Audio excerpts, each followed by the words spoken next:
अस्सलाम वालेकुम स्टूडेंट, आप देख रहे हैं मेरे यूट्यूब चैनल तालीम और तरबियत की दुनिया। मैं हूं मोहम्मद यासिर इकबाल। स्टूडेंट, हमारे पास से ये जो एक्सरसाइज है, इसका जो क्वेश्चन नंबर हम 9 स्टार्ट करने लगे इस लेक्चर में। अब क्वेश्चन नंबर 9 की जो स्टेटमेंट है, उसमें वो ये कह रहा है, दो चीज़ें कह रहा है। एक तो कह रहा है कि आपने सिंप्लीफाई करना है और आपका जो आंसर है वो पॉजिटिव इंडेक्स फॉर्म में होना चाहिए। मतलब जो है कि इसको हमने क्वेश्चन को सिंप्लीफाई करना है। जो हमारा आंसर है, जैसे कि हम ये अगर देखें ए की पावर -3, तो ये नेगेटिव इंडेक्स फॉर्म है। ये हमने इस तरह नहीं लिखना, बल्कि हमने जो भी हमारा आंसर फाइनल आएगा वो पॉजिटिव इंडेक्स फॉर्म में आएगा। इंडेक्स फॉर्म मतलब एक एक्सपोनेंशियल फॉर्म भी आप उससे कह सकते हैं कि वो बेस एक होती है और उसके ऊपर जितनी भी पावर्स होती है वो एक बेस के ऊपर आ जाती हैं। आगे हम चलते हैं तो ये चीज़ मजीद मैं आगे क्लियर कर दूंगा। तो चलें स्टार्ट करते हैं। अभी हम एक चीज़ आपने हमेशा याद रखनी है कि जब बेसिस मल्टीप्लाई हो रही होंगी ना, आपने ये दो पॉइंट याद रखने हैं। व्हेन, बल्कि मैं ऐसा करता हूँ कि दूसरी तरफ ना यहाँ पर लिख देता हूँ। When bases are same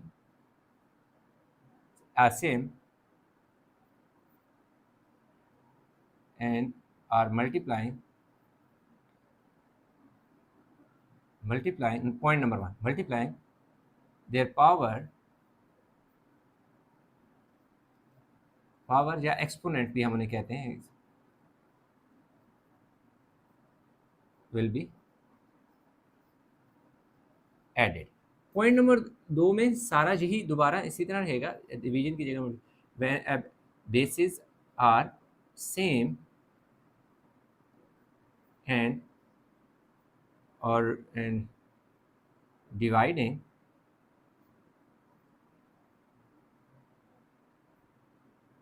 dividing लिख लो, आर हटा दो, थोड़ा ग्रामेटिकल इशू हो जाएगा। डिवाइडिंग देयर पावर और एक्सपोनेंट, पावर और एक्सपोनेंट का एक ही मतलब है, एक्सपोनेंट विल बी सब्ट्रैक्टेड। मतलब ये है कि जब बेस एक जैसी हो, जैसे कि इस वाले केस में हम देखें तो ये भी ए है, ये भी ए है, ये भी है, तो ये ए जो है वो बेस कहलाएगी। यूं लिखा हुआ है ना 5 ए की पावर जैसे 4 लिखा हुआ है। ये जो 5 है आपका, ये वाला 5, इसको हम कहते होते हैं कोफिशिएंट को। ये कोफिशिएंट होता है, ये हमारे पास क्या होता है, बेस है, और इसको हम क्या कहते हैं, पावर भी कहते हैं और एक्सपोनेंट भी कहते हैं। ठीक हो गया। तो जब हमारे पास कोफिशिएंट की कोई बात नहीं, जो वो डिफरेंट हो बेशक हो, उसका मतलब यानी कि कोफिशिएंट तो आपस में, जो कोफिशिएंट होते हैं वो आपस में मल्टीप्लाई होंगे। जैसे ये 3 है, ये 5 है, तो ये आपस में मल्टीप्लाई होंगे। ये ए है, ये ए है, ये आप देख सकते हैं कि ये बेस जो है इन तीनों में सेम है, और जो ऊपर एक्सपोनेंट है वो भी डिफरेंट है। तो हमने दो चीज़ें, आप रूल समझें, बेशक समझ सकते हैं ऐसे कि ये दो जो रूल्स हमने पढ़े हैं, उनमें हमने देखा कि जब बेसिस एक जैसी हो तो उनकी पावर्स ऐड होती हैं, जबकि डिवीजन हो रही हो तो सब्ट्रैक्शन होती है। पहले तो हम ऐसा करते हैं कि 5 को मल्टीप्लाई करेंगे किससे, 3 से। ये जो ए है आपने एक बार लिख देना है, ए जो है आपका एक बार लिखा जाएगा। ए की पावर कितनी आ जाएगी, 4। बल्कि एक स्टेप इसमें मैं और करता हूँ, और आपके लिए आसान बनाने के लिए मैं और एक स्टेप और कर देता हूँ, ताकि वो आप दो काम एक दफ़ा में करूँगा, समझ नहीं आएगा आपको। 4 इंटू 3 ए की पावर 2, क्योंकि ये डिवाइड है तो इसको मैं यूँ नीचे भी तो लिख सकता हूँ, इसको मैं यूँ नीचे लिख सकता हूँ।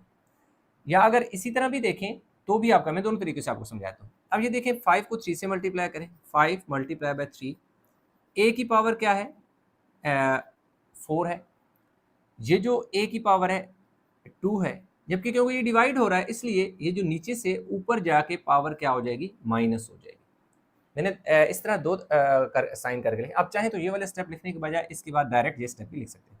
अब हुआ क्या कि ये वाला ए और ये वाला ए, इनके दरमियान में क्योंकि मल्टीप्लाई का साइन था, बेसिस आपस में मल्टीप्लाई हो रही थी, इसलिए इनकी पावर ऐड होगी। रूल नंबर 1 में यही भी आपको बताया कि bases are same and multiplying their power are exponent will be added. कि अगर बेसिस सेम हो, जैसा ये भी ए और ए सेम है, और इनके दरमियान में मल्टीप्लाई का साइन है, तो इसलिए इनकी पावर ऐड हो जाएगी। दूसरी बात मैंने ये कही कि जब बेसिस सेम हो और डिवाइड हो रहे हो, जैसा कि इनके नीचे ये वाला डिवाइड हो रहा है, तो वो जो एक्सपोनेंट होगा वो क्या हो जाएगा, सब्ट्रैक्ट हो जाएगा। इसलिए ये जो -3 है ये क्या हो गया, सब्ट्रैक्ट हो गया, इसकी सब्ट्रैक्शन होगी। या आप इस तरह भी लिख सकते हैं कि 5 3 15 हो गया, a की पावर 6 हो गया, और जब ये नीचे से पावर ऊपर गई तो आप डायरेक्ट भी लिख सकते थे यहाँ प्लस का साइन, लेकिन यहाँ पे मैं यूँ प्लस का साइन डाल दूंगा क्योंकि ये वाला माइनस ये वाले माइनस से मल्टीप्लाई होकर प्लस हो जाएगा। तो यूँ हमारे पास जो फाइनल आंसर आएगा 15 की a की पावर 9। तो यूँ हमारे पास पहला जो क्वेश्चन है वो हो गया पार्ट इसका। इसका हम पार्ट बी करते हैं। अच्छा, अगर हम पार्ट बी की बात करें तो पार्ट बी कुछ ऐसे लिखा हुआ है, -24 बी का एक्सपोनेंट जो उसने हमें दे दिया वो -6 है। आगे डिवाइड का साइन है, 3 बी की पावर कुछ माइनस में उसने दी है 3, और बाहर जो है उसने हमें क्या दे दिया, 2 दे दिया। ठीक है, ऐसा कि पहले ये ब्रैकेट खत्म करते हैं, फिर हम आगे चलते हैं क्या करना है हमें। -24 को इसी तरह रहने दें, बी की पावर -6 डिवाइड बाय, देखिए 3 की पावर 2 हो जाएगी और बी की पावर 3 2 6 हो जाएगा। ठीक है, 3 की पावर क्या हो जाएगा, 6 हो जाएगा, क्योंकि ये बाहर का जो एक्सपोनेंट है वो इससे मल्टीप्लाई होगा। 3 2 6 और इसके ऊपर 1 था तो 3 2 1 2, एक्स -24 बी की पावर -6 डिवाइडेड बाय 3 की पावर 2 का मतलब है 3 दो दफ़ा, 3 3 9 हो गया और बी की पावर -6 हो गया। अब अगर देखें तो मैं इन नंबर को ये आपस में क्योंकि डिवाइड हो रहे हैं तो मैं यूँ इसे लिखूंगा -24 बी की पावर -6 डिवाइडेड बाय 9 बी की पावर -6। एक और स्टूडेंट अक्सर ये भी समझते हैं कि जैसा कि यहाँ पे ये -3 को आप डायरेक्ट ऊपर लेके जाते हैं तो ये प्लस हो जाता है, तो अक्सर यहाँ पे कन्फ्यूजन होती है कि जब ये वाला नीचे आया तो इसका जो साइन था बी का वो माइनस क्यों नहीं, माइनस से प्लस क्यों नहीं हुआ। देखिए वो इसलिए नहीं हुआ क्योंकि डिवाइड था, डिवाइड जो इस तरह भी आप लिख सकते हैं, इस तरह भी आप लिख सकते हैं, ये फ्रैक्शन में है और ये सिंबल की शक्ल में लिखा हुआ है। तो यूं अगर डिवाइड का साइन है और उसको फ्रैक्शन में लिख रहे हैं तो आप यूं साइन चेंज नहीं करेंगे। अब देखिए 3 के टेबल से कैंसिल होता है, 3 3 9, 3 8 24, तो हमारे पास ये आ गया जी -8। अब बी देखिएगा, बी की पावर -6 बी की पावर -6 सेम है, तो ये सारा का सारा आपस में यूं डायरेक्ट आप काट भी सकते हैं। नीचे आ गया 3, अब हमारे पास 8 को आपने डिवाइड कर लेना है 3 से, 3 2 हमारे पास आ गया जी 6 2, तो यूं हमारे पास जो आंसर आएगा -2 यूं हमारे पास इसका जी स्टूडेंट आंसर आ गया माइनस, ये माइनस का साइन, इसी तरह ये वाला 2 आपने लिखा, ये जो नीचे रिमाइंडर था इधर लिख दिया और जो डिवाइजर था ये यहाँ पे आ गया। तो पार्ट सी जो हमारे पास है 3c whole power 0 divided by c की पावर -3 d की पावर हमारे पास है जी 5 और होल पावर क्या है -2 है। तो यहाँ पे एक चीज़ याद रखिएगा कि जब भी हमारे पास क्या होता है कि अगर ऊपर एक्सपोनेंट किसी भी बेस का वो 0 हो तो 1 की इक्वल होता है, क्योंकि 3c की होल पावर जो है जो एक्सपोनेंट है वो 0 है, इसलिए ये 1 की इक्वल हो जाएगा डिवाइड बाय। अब c की जो पावर है -3 मल्टीप्लाई बाय बाहर वाली पावर -2 और 5 मल्टीप्लाई डी की पावर 5 मल्टीप्लाई बाय -2। ये जो बाहर वाला एक्सपोनेंट होता है ये अंदर वाले एक्सपोनेंट से मल्टीप्लाई होता है, तो 1 डिवाइडेड बाय क्या हो गया जी सी की पावर, ये वाला माइनस इस माइनस से मल्टीप्लाई होकर 6 हो जाएगा। और अगर डी की बात करें तो डी कितना हो जाएगा, -10 हो जाएगा। डी क्या आ जाएगा, क्योंकि इसके साथ कोई साइन नहीं है, इसका मतलब है प्लस है, प्लस माइनस माइनस 5 टू 10। तो हम इसको यूँ भी तो लिख सकते हैं, सी की पावर 6 और डी की पावर -10। तो अब क्योंकि डी का जो एक्सपोनेंट है वो नेगेटिव है, तो उसने क्या कहा था, सिंप्लीफाई हमने कर दिया। Answer, your answer in positive index form, तो ये तो क्योंकि ये तो पॉजिटिव इंडेक्स फॉर्म है सी की पावर 6, डी की पावर नेगेटिव इंडेक्स फॉर्म है, तो उसको पॉजिटिव बनाने के लिए डी को आप ऊपर लेके जाएंगे तो ये प्लस में हो जाएगा, प्लस का साइन डालें तब भी ठीक है, ना डालें तब भी ठीक है। तो यूँ हमारे पास D10 और C6 जो है इसका आंसर आ गया। और इंडेक्स जो फॉर्म होती है वो यही फॉर्म होती है कि यानी जो आप एक्सपोनेंशियल फॉर्म में लिखते हैं, जो ये देखें इसकी पावर की शक्ल में जो लिखा जाता है वो इंडेक्स फॉर्म होती है। तो ये वीडियो को पास करके ये उतारें ताकि इसका जो अगले पार्ट है उनको हम करें। अच्छा, तो पार्ट डी में उसने ये हमें क्वेश्चन दे दिया। सबसे पहले हम ये करते हैं कि जो ये एक चीज़ का ध्यान दीजिएगा कि ये पूरी ब्रैकेट अगर यहाँ तक होती, यूँ होती, यानी ये लाइनें यहाँ तक होती नीचे वाली के साथ भी, तो ये 2 फिर इन नीचे वाली जो नंबर है इनके साथ भी होता। लेकिन क्योंकि ये वाली ब्रैकेट सिर्फ ये जो लाइन है फ्रैक्शन वाली इससे ऊपर है, तो इसका मतलब है कि ये 2 सिर्फ ऊपर वाली जो वैल्यू है उनका एक्सपोनेंट है। तो देखिए हमारे पास क्या हो गया जी, 4 की पावर 2 हो गया, ई की पावर -6 मल्टीप्लाई बाय 2 हो गया, एफ की पावर 3 मल्टीप्लाई बाय 2 हो गया। अब जो बाहर वाला एक्सपोनेंट होता है वो अंदर जितने भी नंबर होते हैं, वैल्यू होती हैं, उनके साथ मल्टीप्लाई होता है, उनके एक्सपोनेंट के साथ मल्टीप्लाई होता है। मतलब ये 4 की पावर 2 आ गया, ये पहले से इसकी पावर माइनस सिक्स थी, उसके साथ भी 2 मल्टीप्लाई हुआ, एफ की पावर 3 थी, उसके साथ भी 2 मल्टीप्लाई हुआ, 8 ई की पावर 12 और एफ की पावर 6 इसी तरह आ गया। 4 की पावर 2 का मतलब है कि 4 2 टाइम है, 4 4 ज़र 16 हो गया, ई की पावर कितना हो गया, 6 2 ज़र 12 हो गया, और एफ की पावर 3 2 ज़र 6 हो गया, और नीचे हमारे पास क्या आ गया जी, 8 ई की पावर 12 हो गया, और एफ की पावर क्या हो गया, 6 हो गया। ये देखिए एफ दोनों में सेम है, एफ की पावर 6 एक्स की पावर 6 से कैंसिल होगी क्योंकि बेसिस भी सेम है, एक्सपोनेंट भी सेम है, सेम साइन है। अब ई की पावर 12 और ई की पावर 12 कैंसिल नहीं हो सकते, जबकि ये वाले कैंसिल हुए। उनकी रीज़न ये थी कि इस ऊपर भी जो एफ है उसकी पावर पॉजिटिव है, नीचे भी एफ की पावर पॉजिटिव है और सेम है। जबकि नीचे अगर हम बात करें तो ऊपर पॉजिटिव जो एक्सपोनेंट है वो नेगेटिव है, जबकि नीचे जो एक्सपोनेंट है वो पॉजिटिव है। तो दोनों सूरतों में हमारे पास क्या है कि बेसिस तो सेम है, एक्सपोनेंट भी सेम है, लेकिन उनका साइन डिफरेंट है, इसलिए नहीं कैंसिल हो सकते। अब क्या हो गया, 8 का टेबल 16 पे 2 टाइम गया, 2 आ गया। अब आप देखें कि क्या करूँगा मैं, ई की पावर 12, ये जो माइनस 12 है ये नीचे आके प्लस 12 हो जाएगा। जब भी कोई पावर यानी कि इस शक्ल में लिखा हो, कोई डिवाइड उस तरह ना हो रहा हो, तो जो ई की पावर माइनस यानी कोई भी पावर हो, माइनस में नीचे आएगी प्लस हो जाएगी, अगर प्लस हो तो माइनस। जब भी फ्रैक्शन से यानी कोई नीचे वाला जो कोई वेरिएबल है उसका जो एक्सपोनेंट है ऊपर वाले वेरिएबल के साथ उसकी पावर ऐड होगी, तो क्या हो जाएगा, नीचे से ऊपर जाकर वो साइन चेंज होगा। जैसे ये माइनस से प्लस हुआ, अगर ये वाला मैं ऊपर लेके जाता तो ये माइनस हो जाता, तो दोनों सूरतों में -24 हो जाता, और मुझे क्या करना पड़ता, दोबारा पॉजिटिव बनाना पड़ता। इसलिए मैंने इसको नेगेटिव वाले को नीचे ले आया ताकि ये खुद से पहले से ही पॉजिटिव में रहे। तो ई की पावर 12 + 12 24 हो गया। तो यूँ हमारे पास इसका आंसर जो है आ गया। नेक्स्ट पार्ट जो है अभी हमने वो करना है। पार्ट ई जो है वो हमारे पास क्या है जी, 3 की पावर 2 जी की पावर -3 मल्टीप्लाई बाय 2 एच की पावर -1 मल्टीप्लाई बाय 2। हुआ क्या कि ये एक अलग ब्रैकेट है, ये अलग ब्रैकेट है, दोनों को एक्सपोनेंट क्या है, डिफरेंट है। सॉरी, जो अंदर वेरिएबल है वो क्या है, उनके पावर डिफरेंट है। वेरिएबल तो इधर भी जी एच है, इधर भी जी एच है, लेकिन एक्सपोनेंट डिफरेंट है, और होल एक्सपोनेंट सेम है। तो ये जो होल एक्सपोनेंट होता है वो अंदर सारों से मल्टीप्लाई होता है। ये जो 3 है, देखिए 3 की पावर 2 बनेगा, क्योंकि ये जो 3 है ब्रैकेट के अंदर है और इसका भी होल पावर है, तो होल पावर 3 पे भी आएगी। जी की पावर -3 था, तो ये जो बाहर होल पावर है इस अंदर वाली पावर से मल्टीप्लाई होगी। एच की पावर -1 है, तो होल पावर इससे मल्टीप्लाई होगी। अब यही काम यहाँ पे होगा। -4 की पावर हमने 2 लिख दिया, जी की पावर हमने लिखा जी 3 और मल्टीप्लाई बाय 2 लिख दिया, एच की पावर -2 मल्टीप्लाई बाय 2 लिख दिया। अब आप सोच रहे होंगे कि यहाँ पर जब मैंने 3 की पावर ये वाली पावर जो है 3 के ऊपर लिखी तो कोई ब्रैकेट नहीं लगाई, जबकि इस वाले केस में जो 4 की ये होल पावर मैंने 4 के ऊपर लिखी तो मैंने ब्रैकेट लगाई। वो क्यों, उसमें मैं आपको एक वजह बताता हूँ कि देखो -4 की power 2 is not equal to -4 की पावर 2 होल 2। अब इसको मैं सॉल्व करूँगा तो ये -16 आएगा, जो कि इक्वल नहीं होगा +16 के। इसको सॉल्व करूँगा +16 आएगा।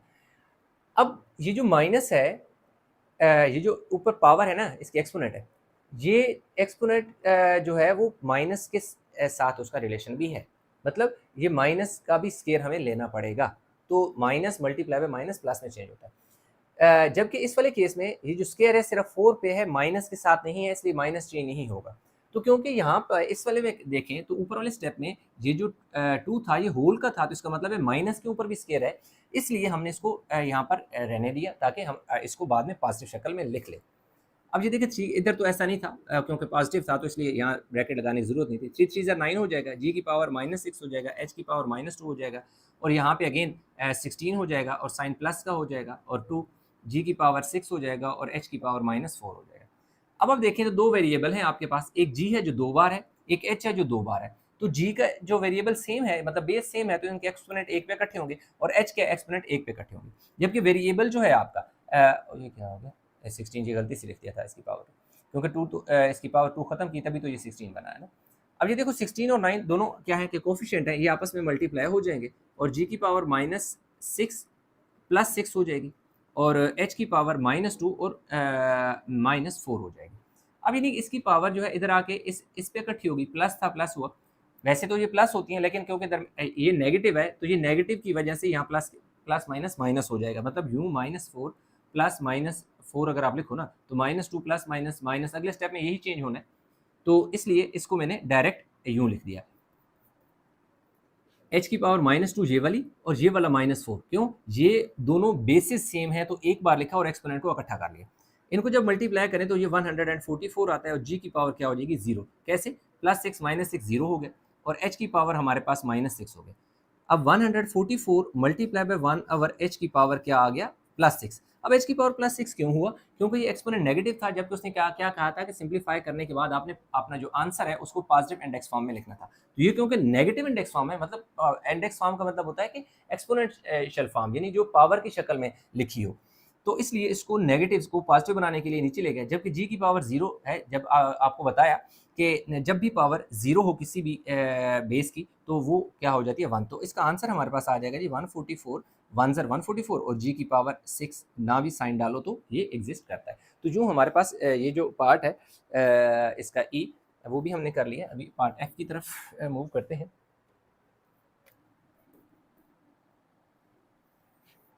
अच्छा, पार्ट जो एफ है हमारे पास, एफ J2 के -1, J2 के -1, ठीक है, ये J की पावर 2 है, K की पावर -1 और होल पावर -3 है, जबकि आगे साइन हमारे पास स्टूडेंट है जी मल्टीप्लाई का, J की पावर 2 है और डिवाइड हो रहा है जी K की पावर 3 और होल जो पावर है स्टूडेंट वो हमारे पास क्या है जी -3 है। अब आपने क्या करना है, J की पावर 2 मल्टीप्लाई बाय -3 कौन सी, बाहर वाली पावर, K की पावर -1 अपनी और -3 पावर बाहर वाली। अच्छा, दूसरा ये होगा कि अब ये देखें J की पावर हमारे पास क्या है, अच्छा इसको मैं एक और आसान तरीके से आपको बता देता हूँ, वो क्या कि K की पावर 3 और J की पावर 2 और होल पावर +3। हमेशा याद रखिएगा कि जब ब्रैकेट के इनसाइड जो वेरिएबल हो या नंबर भी हो सकते हैं, कोफिशिएंट यानी लाइक न्यूमेरिक कोई भी कांस्टेंट नंबर हो सकता है, वो फ्रैक्शन में हो, जैसे कि यूं लिखे हुए हैं फ्रैक्शन में, तो उनको जब आप उनका रेसिप्रोकल लेते हैं, मतलब उनको उलट कर देते हैं, यूं फ्लिप कर जाते हैं, नीचे वाला नंबर ऊपर, ऊपर वाला नीचे कर दो, तो बाहर वाली पावर जो है वो चेंज हो जाती है। अब क्योंकि बाहर पावर नेगेटिव थी तो उसको मैंने पॉजिटिव बनाने के लिए जो इनसाइड जो वैल्यू थी उनको मैंने यूं फ्लिप कर दिया, यानी डिनोमिनेटर को नोमिनेटर और नोमिनेटर को डिनोमिनेटर, यानी नीचे वाला नंबर ऊपर, ऊपर वाला नंबर नीचे, यूं चेंज करने से मेरा जो एक्सपोनेंट था वो नेगेटिव से पॉजिटिव में चेंज हो गया। अब यहाँ हमारे पास क्या हो गया, J की पावर इसके साथ कोई साइन नहीं है तो डेफिनेटली 2 प्लस का है, तो प्लस माइनस माइनस 6 हो जाएगा J के, ये वाला माइनस इस माइनस से मल्टीप्लाई होगा तो प्लस हो जाएगा। अगर अब हमारे पास है जी K की अगर हम बात करें तो 3 मल्टीप्लाई बाय 3 और J की पावर 2 मल्टीप्लाई बाय 3, यानी 3 जो बाहर वाला। अच्छा, तो J की पावर -6, K की पावर 3 इंटू K की पावर 3 3 ज़र 9 और ये जो नीचे है ना J की पावर 3 2 ज़र 6 हो गया और ये नेगेटिव है, सही। तो J की पावर -6, ठीक है जी, ये J की पावर -6 और ये -6 हो गया, या आप इसको यूँ लिखें और आसान कर देता हूँ।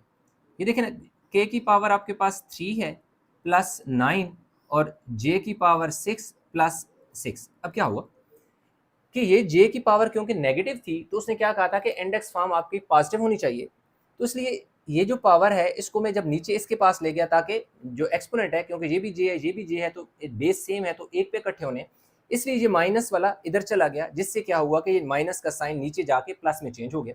उससे क्या हुआ कि हमारे पास, और ये देखेंगे ये भी K है ये भी K है, तो K की पावर एक पे इकट्ठी होगी, 9 और 3 12 हो गया और J की पावर हमारे पास क्या हो गया जी, 6 प्लस 6 क्या हो गया, 12 हो गया। तो यूँ हमारे पास इसका ये आंसर आ गया है, दोनों क्या है एक्सपोनेंट, होल सेम है, एक्सपोनेंट है। अब हो सकता है सम टाइम हम ये भी इसे लिख सकते हैं, अगर यूँ लिख दें तो कोई इब्हाम नहीं है ऐसे 12, लेकिन उसने क्या कहा था इंडेक्स में होने चाहिए दोनों, तो उस इसलिए हमारे पास ये इंडेक्स फॉर्म होती है, यानी जो एक्सपोनेंशियल फॉर्म होती है पावर की शक्ल में और पॉजिटिव होनी चाहिए। तो यूँ हमारे पास पार्ट एफ भी हो गया। जी और एच हम करते हैं तो वीडियो को पास करके उतार लें ताकि नेक्स्ट 2 पार्ट हम कर लें।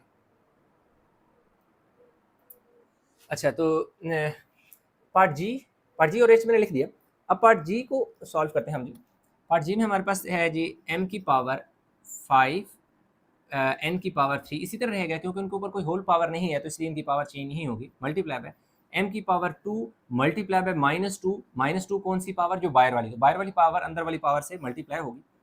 अब देखें m की पावर -1 पहले था और बाहर वाला 2 हो गया, n की पावर हमारे पास 2 हो जाएगा, क्योंकि ये बाहर वाली पावर जो अंदर वाली पावर से मल्टीप्लाई होती है, और इसके ऊपर कोई पावर नहीं थी तो वही बाहर वाली पावर आप लिख देंगे, या यूं समझिए कि कुछ भी नहीं था तो 1 था तो 2 1 ज़ा 2 हो गया। अब हमारे पास क्या होगा जी, m की पावर 5 n की पावर 3 मल्टीप्लाई बाय m की पावर -4 और नीचे हमारे पास क्या आ जाएगा जी, m की पावर -2 और n की पावर 2 हो गया। अब m हमारे पास 3 दफ़ा है, 1 2 3, तो ये तीनों जो पावर हैं बेस सेम है तो इनकी पावर एक पे इकट्ठी हो जाएगी, तो m को आपने एक बार लिख दिया, ये वाला 5 लिखा, ये जो -2 है ये नीचे से जब पावर ऊपर इस वाली बेस पर जाएगी तो ये प्लस हो जाएगी। जब भी सेम बेस हो और पावर नीचे से ऊपर वाले बेस पर जाए तो साइन चेंज होता है, नेगेटिव था तो पॉजिटिव हो गया। इसी तरह ये जो -4 है तो ये इसी तरह 4 रहेगा, क्योंकि ये तो नीचे से ऊपर नहीं गया ना, नोमिनेटर में नहीं था, ये तो डिनोमिनेटर में नहीं था, ये दोनों ऊपर ही थे, एज एन नोमिनेटर थे, तो इसलिए इसकी पावर -4 ही रहेगी जो इस पर आके इसके साथ आ जाएगी। अब अगर हम बात करें n की, तो n की पावर देखें 3 है, ये जो नीचे वाला 2 है ये ऊपर जाके क्या हो जाएगा, माइनस हो जाएगा, तो यूं हमारे पास m की पावर जो है वो 7 हो गई और -4 हो गई, जबकि n की पावर क्या होगी, 1 होगी, तो यूं हमारे पास m जो है 7 में से 4 गए तो 3 बचेगा, तो और n 1 ज़र n की पावर 1 मतलब 1 ही होता है, तो इसकी पॉजिटिव पावर आप यूं लिख दें या ना लिखें तब भी इसी तरह होगा कि 7 में से 4 गए 3, 7 इज ग्रेटर देन 4, इसलिए साइन प्लस में आएगा, तो यूं इसलिए ये आंसर आ गया।